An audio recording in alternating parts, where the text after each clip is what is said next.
Bang, buat konten tentang jadwal istirahat tidur setelah makan. Soalnya kadang bingung, mau istirahat tapi sensasinya kadang masih kambuh.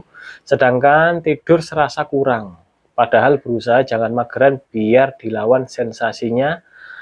Tapi malah kenapa setiap malam istirahat sensasinya malah ganggu banget. Jadi susah tidur, baik tidur siang atau malam. Jadi gini kak ya, istirahat ini erat hubungannya dengan jadwal makan, gitu ya. Jadi gini Kak Efran, usahakan Kak Efran ini atau teman-teman yang sedang mengalami GERD, waktu tidur atau istirahatnya jangan terlalu dekat dengan makan.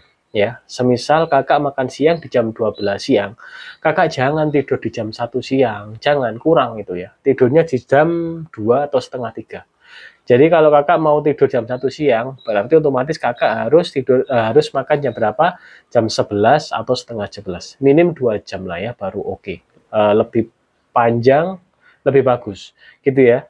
Jadi tidur siang dan tidur malam, terutama malam, kalau kakak tidur jam 9 malam, maksimal makan di jam 7 atau jam 6 gitu ya. Jangan jam 8 malam, jam 9 tidur, kurang gitu ya.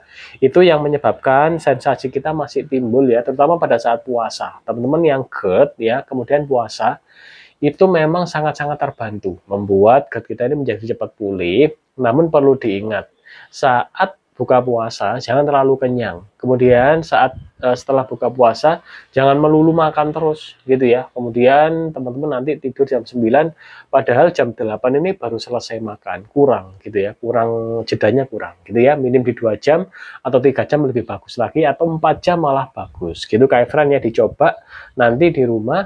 Jadi kakak nih setelah makan gitu ya, setelah makan jangan langsung tidur, dikasih jeda 2 jaman gitu ya teman-teman ya. Jadi semoga bermanfaat teman-teman ya.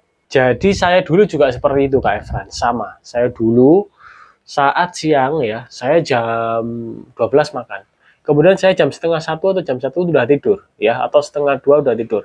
Itu begah banget. Jadi tidak enak sekali ya, sensasi ini keluar yang begah, yang sesak dan macam-macam.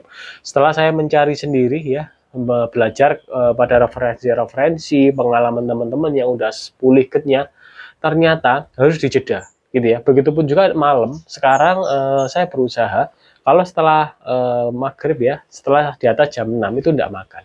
Agar apa? Ini makanan ini bisa diolah dengan baik, turun gitu ya. Sehingga saat kita istirahat di jam 9 atau jam 10 nih udah waktunya lumayan nih, 3 jam, 4 jam. Jadi tidak keluar sensasinya yang begah, yang kembung atau yang sesak gitu, yang keliengan seperti itu. Gitu Kak ya Efran ya. Bagi teman-teman yang sedang mengalami GERD mohon diperhatikan itu tadi ya. Di video kali ini kita membahas tentang jeda ya, jeda makan dan jeda istirahat, baik itu istirahat siang atau tidur siang dan tidur malam gitu ya, agar apa, tidak timbul sensasi gitu ya. Karena teman-teman ya, sebenarnya GERD ini tuh harus kita syukuri bahwa ini terjadi pada diri kita. Sehingga kita bisa belajar. Belajar apa? Tentang pola makan yang cocok kepada tubuh kita. Kemudian pola istirahat yang cocok kepada tubuh kita seperti apa. Jangan terlalu dekat antara jam makan dan jam apa, istirahat atau jam tidur gitu ya. Kemudian yang harus diperhatikan adalah minum air putih. Minum air putih erat hubungannya dengan keasaman lambung ya, atau enzim pencernaan yang ada di lambung. Dan ini terhadap katup kita erat hubungannya. Karena apa? Saat kita setelah selesai makan langsung kita minum, umumnya keasaman lambung kita ini yang dia mengolah makanan ya, dia kena air ini, enzimnya bisa terganggu ya. Itu yang dialami bagi kita penderita GERD, karena kita sensitif sekali pada saat kita mengalami GERD, sangat sensitif sekali enzim pencernaan kita karena belum normal gitu ya. Jadi terapinya setelah kita makan jangan langsung minum air putih, maksimal 3 teguk untuk dorong saja. Kasih jeda 1 jam baru boleh 1 gelas, 2 gelas, 3 gelas silahkan gitu ya. Sehingga setelah kita minum itu kalau mau berbaring juga dikasih jeda gitu ya, jangan terlalu dekat juga gitu Kak ya. Jadi dicoba, barangkali yang saya sharingkan ini bermanfaat untuk teman-teman semua.